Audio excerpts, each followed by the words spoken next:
बहिष्कार केल्यावर बाहेर त्यांनी दुसऱ्याला भाषणाची संधी दिली. पक्षनेत्याचा अपमान करणाऱ्या मंत्र्यांचा दादागिरी नहीं चलेगी, नहीं चलेगी, नहीं चलेगी, मुस्कटदाबी नहीं चलेगी, नहीं चलेगी, नहीं चलेगी, तानाशाही नहीं चलेगी, नहीं चलेगी, नहीं चलेगी. आघाडी सरकारचा धिक्कार असो, आघाडी सरकारचा धिक्कार असो, उडान टप्पू सरकारचा धिक्कार असो, उडान टप्पू सरकारचा धिक्कार असो.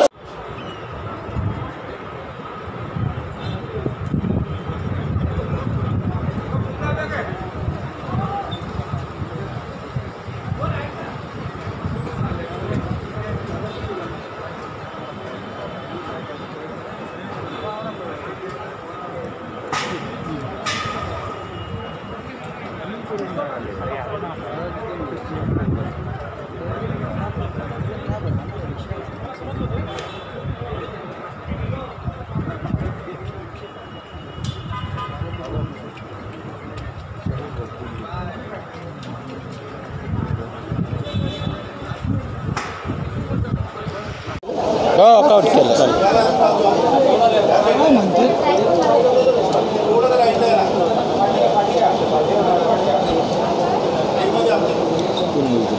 करू का स्टार्ट करायचं. आज राज्यपालांच्या अभिभाषणावर चर्चा सुरू होती आणि भाई जगताप, मनीषा कायंदे यांचं भाषण झाल्यानंतर विरोधी पक्षनेता म्हणून मी त्या ठिकाणी राज्यपालांच्या अभिभाषणावर भाषण करत होतो. साधारणतः 1-1.25 तास राज्यपालांच्या अभिभाषणातील मुद्द्यांवर सरकारची चिरफाड करण्याचं काम करत होतो. प्रत्येक मुद्दा खोडून काढत हे सरकार कसं अपयशी आहे हे आकडेवारीसहित मुद्देनिहाय समजावत असताना हे काही सहन करू शकलं नाही. आणि हे सरकार ज्या वेळेला सहन होत नाही त्यावेळेला सत्तेची मस्ती काय असते हे आज पुन्हा एकदा दाखवून दिलं की आम्ही सरकार आहोत, आम्ही काही करू शकतो. विरोधी पक्षनेता हा कोण आहे यापेक्षा ते एक पदाची गनिमा आहे. त्यांनी असं सांगितलं की विरोधी पक्षनेते जे भाषण करत आहेत ते सेम भाषण खालच्या विरोधी पक्षनेत्यांनी केलं, कॉपी पेस्ट केलं. त्याच्यामुळं ते मुद्दे हे मुद्दे सेम आहेत, फाईलमधले काही कागद गायब आहेत. त्यांना ही जाणीव नाही की ते खालच्या सभागृहातच गेले विधान परिषदेचे सदस्य आहेत म्हणून. त्या विधानसभेमध्ये काय निवडून येण्याची आत्तापर्यंत काय कधी ते उभेही राहिले नाहीत आणि निवडून येतील असं चित्रही त्या ठिकाणी नाही.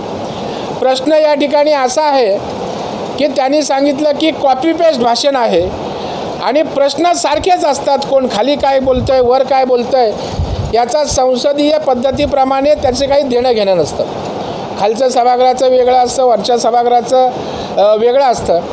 आणि अशा वेळेला विरोधी पक्ष नेत्यांचा अवमान करण्याचं काम संसदीय कार्यमंत्री असताना ज्याचं त्या ठिकाणी कामकाज सांभाळणं, व्यवस्थापन त्या ठिकाणी अधिवेशनाचं सांभाळणं ही जबाबदारी असते, त्यांनी त्या ठिकाणी अपमानकारक अशा प्रकारचं त्या पदाची गनिमा घालवण्याचं काम त्या ठिकाणी त्यांनी केलं.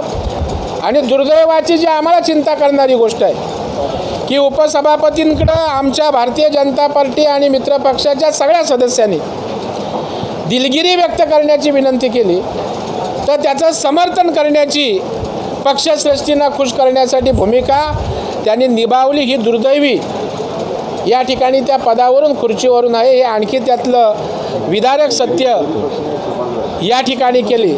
आणि दिलगिरी आम्ही काही व्यक्ती कोण आहे त्यापेक्षा या संसदेच्या आपल्या विधिमंडळाच्या सभागृहाचा सार्वभौमत्वाचा अपमान आहे आणि सभागृहाची दिलगिरी व्यक्त करावी ही आमची भावना त्यांनी पुन्हा ठुकरावून घातली. हे सभागृह काय चेष्टेचं नाक्यावरचे विषय चालतात असं चालत नसतं आणि म्हणून त्या सभागृहाची गनिमा गेली. त्याच्यानंतर भाई गिरकरनी सांगण्याचा प्रयत्न केला, विनायक मेटेंनी सांगण्याचा प्रयत्न केला, परंतु आम्ही काही करू शकतो या भावनेतनं सभागृह मी ऑनलेग असताना माझं भाषण चालू आहे या क्षणापर्यंत माझं भाषण ऑनलेग असताना त्या संदर्भात निर्णय झाला नाही आणि विरोधी पक्षनेत्याचं भाषण चालू असताना पुढचं भाषण त्या ठिकाणी महाविकास आघाडीचं सुरू केलं आहे. एवढी मुस्कटदाबी या आपल्या विधिमंडळाच्या इतिहासात कधीच झाली नाही. विरोधी पक्षनेता ऑनलेग आणि त्या ठिकाणी मनमानीपणे पुढचं भाषण सुरू करणं हा सभागृहाचा अपमान आहे हे सांगत आजच्या सगळ्या कामकाजावर बहिष्कार टाकत आम्ही भारतीय जनता पार्टी आणि मित्रपक्ष सभागृहातून बाहेर आलो.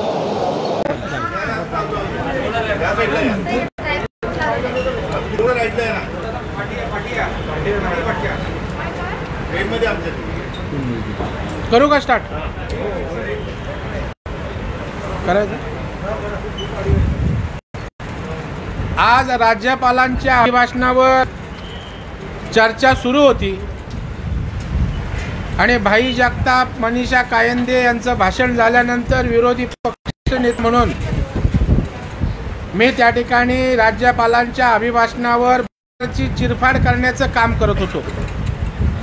प्रत्येक मुद्दा खोडून काढत हे सरकार कसं अपयशी आहे हे आकडेवारी सहित मुद्देनिहाय समजावत असताना हे काही सहन करू शकलं नाही आणि हे सरकार ज्या वेळेला सहन होत नाही त्यावेळेला सत्तेची मस्ती काय असते हे आज पुन्हा एकदा दाखवून दिलं की आम्ही सरकार आहोत, आम्ही काही करू शकतो. विरोधी पक्षनेता हा कोण आहे यापेक्षा ते एक पदाची गनिमा आहे. त्यांनी असं सांगितलं की विरोधी पक्षनेते जे भाषण करतायत ते सेम भाषण खालच्या विरोधी पक्षनेत्यांनी केलं, कॉपी पेस्ट केलं. त्याच्यामुळे ते मुद्दे हे मुद्दे सेम आहेत, फाईलमधले काही कागद गायब आहेत. त्यांना ही जाणीव नाही की ते खालच्या सभागृहातच गेले विधान परिषदेचे सदस्य आहेत म्हणून. त्याच्या विधानसभेमध्ये काय निवडून येण्याची आत्तापर्यंत काय कधी ते उभेही राहिले नाहीत आणि निवडून येतील असं चित्रही त्या ठिकाणी नाही. प्रश्न या ठिकाणी असा आहे की त्यांनी सांगितलं की कॉपी पेस्ट भाषण आहे आणि प्रश्न सारखेच असतात, कोण खाली काय बोलतोय वर काय बोलतोय याचा संसदीय पद्धतीप्रमाणे त्याचे काही देणं घेणं नसतं. खालचं सभागृहाचं वेगळं असतं, वरच्या सभागृहाचं वेगळं असतं आणि अशा वेळेला विरोधी पक्ष नेत्यांचा अवमान करण्याचं काम संसदीय कार्यमंत्री असताना ज्याचं त्या ठिकाणी कामकाज सांभाळणं, व्यवस्थापन त्या ठिकाणी अधिवेशनाचं सांभाळणं ही जबाबदारी असते, त्यांनी त्या ठिकाणी अपमानकारक अशा प्रकारचं त्या पदाची गनिमा घालवण्याचं काम त्या ठिकाणी त्यांनी केलं.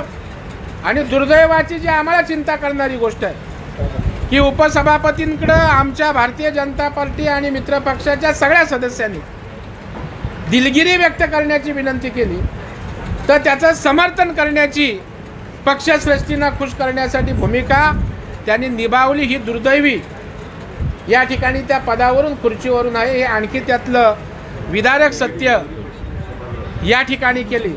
आणि दिलगिरी आम्ही काही व्यक्ती कोण आहे त्यापेक्षा या संसदेच्या आपल्या विधिमंडळाच्या सभागृहाचा सार्वभौमत्वाचा अपमान आहे आणि सभागृहाची दिलगिरी व्यक्त करावी ही आमची भावना त्यांनी पुन्हा ठुकरावून घातली.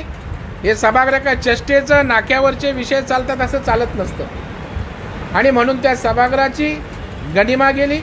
त्याच्यानंतर भाई गिरकरनी सांगण्याचा प्रयत्न केला, विनायक मेटेंनी सांगण्याचा प्रयत्न केला, परंतु आम्ही काही करू शकतो या भावनेतनं सभागृह मी ऑनलेग असताना माझं भाषण चालू आहे या क्षणापर्यंत माझं भाषण ऑनलेग असताना त्या संदर्भात निर्णय झाला नाही आणि विरोधी पक्षनेत्याचं भाषण चालू असताना पुढचं भाषण त्या ठिकाणी महाविकास आघाडीचं सुरू केलं आहे. एवढी मुस्कटदाबी या आपल्या विधिमंडळाच्या इतिहासात कधीच झाली नाही. विरोधी पक्षनेता ऑनलेक आणि त्या ठिकाणी मनमानीपणे पुढचं भाषण सुरू करणं हा सभागृहाचा अपमान आहे. हे सांगत आजच्या सगळ्या कामकाजावर बहिष्कार टाकत आम्ही भारतीय जनता पार्टी आणि मित्रपक्ष सभागृहातून बाहेर आलो. काळा दिवस.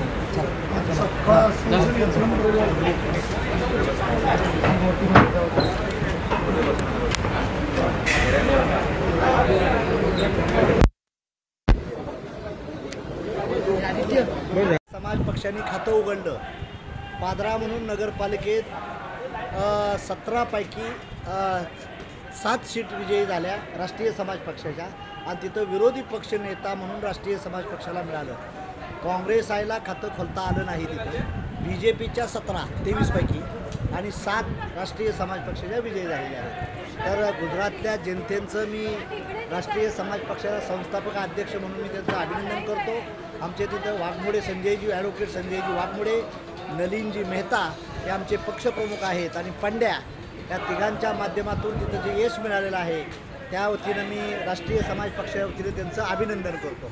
किती राज्यांमध्ये तुमचं ताकद आहे? राष्ट्रीय समाज पक्षाला उत्तर प्रदेश, गुजरात, महाराष्ट्र आणि कर्नाटक 4 राज्यांमध्ये मान्यता मिळालेली आहे. 4 राज्यामध्ये पक्षाला तर सर्वांचं अभिनंदन सर.